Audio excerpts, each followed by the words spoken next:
Narito na naman tayo para sa isang napaka-sweet at nakakakilig na love story nila Kalingap Edu at Ate Viancy. Tulad mo ay aking makilala at kung ano ako'y tanggap. Para sa pagpapatuloy ng ating love story ay matutunghayan natin ang pagpapatuloy ng kanilang Hong Kong trip.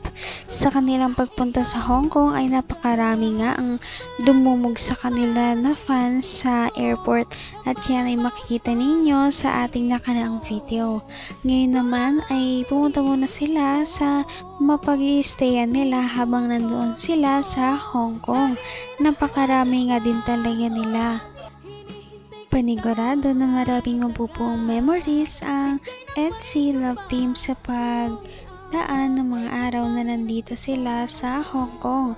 Kaya naman marami pa kayong mga susubaybayan sa ating channel na mangyayari at kilig moments sa kanilang dalawa.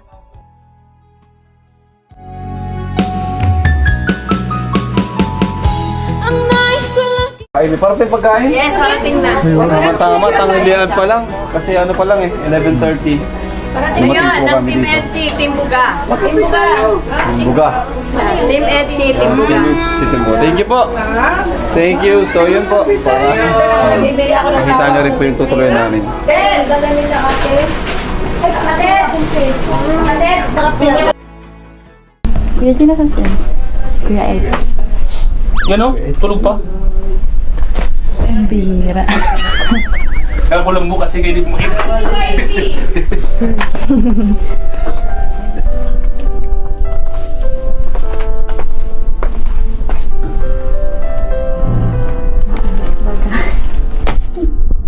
Maalis na lang.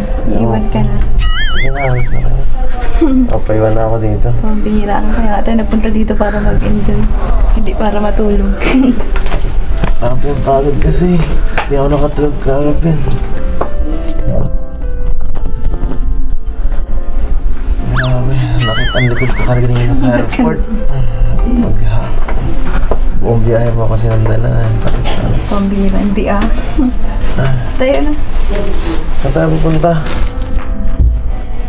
Saan tayo pupunta? Kari. Ay, hindi mo alam eh. Ay, Huwag ka na. pagod pa ako eh. Paano yan? kung ano ako'y tanggap mo na hindi ka rin Nagpapahinga pa nga si Kalingap Edu dahil medyo napagod siya sa biyahe. Ngunit biglang dumating si Ate Viancy. Saan niya kaya yayayain si Kalingap Edu na pumunta dahil sabi niya ay parang gusto niya yatang gumala. Ito na nga ang mga nangyari pagkatapos bumangon kila Edu. Hindi mo alam eh.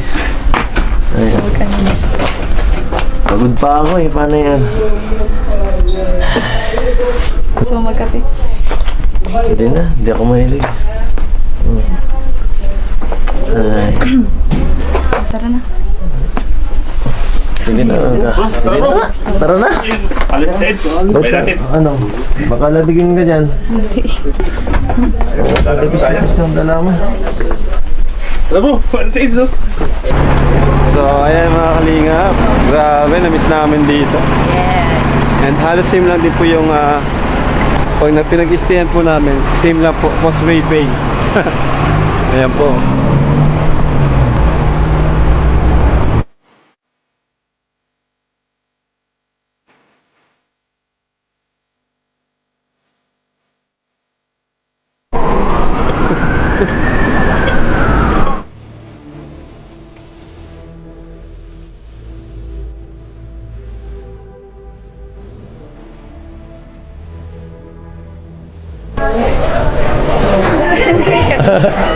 Set muna tayo.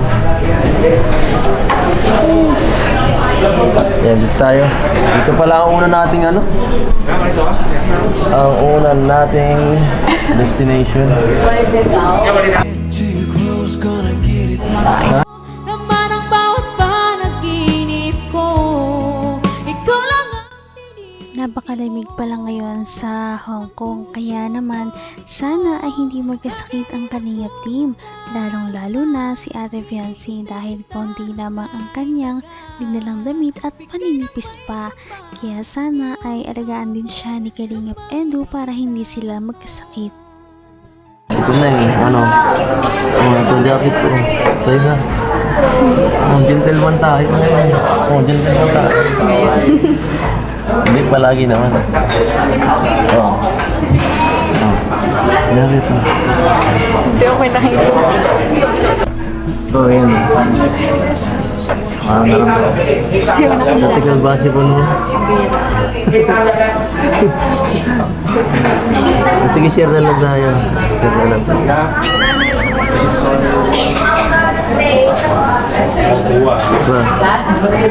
Diyan mo lang yan. Ang ganda pala talaga dito. Ito, wala pa nga tayong pinupuntahan eh. Ano pa lang to? Kumbaga sa ito pa lang yung... Labasan pa lang ito ng ating tinitirhan eh. Kumakain pa lang tayo. Marami pang pupuntahan na mas maganda pa dyan oh. Sigurado pag napunta mo Disneyland, sobrang ganda nun. Magkita ko lang sa mga sa YouTube, sa Facebook. Akala ko, Tapos ngayon pupunta.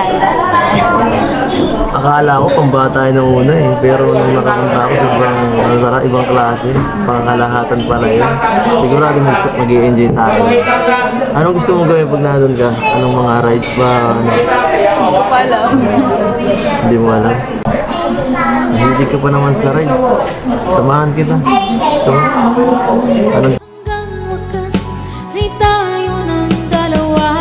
Palagi kang Hindi talaga maiwasan ni Ate Fiancé na hindi mamangha dahil sa ganda ng Hong Kong. First time niyang makapunta dito kaya reasonable talaga na sobrang nagagandahan siya dito.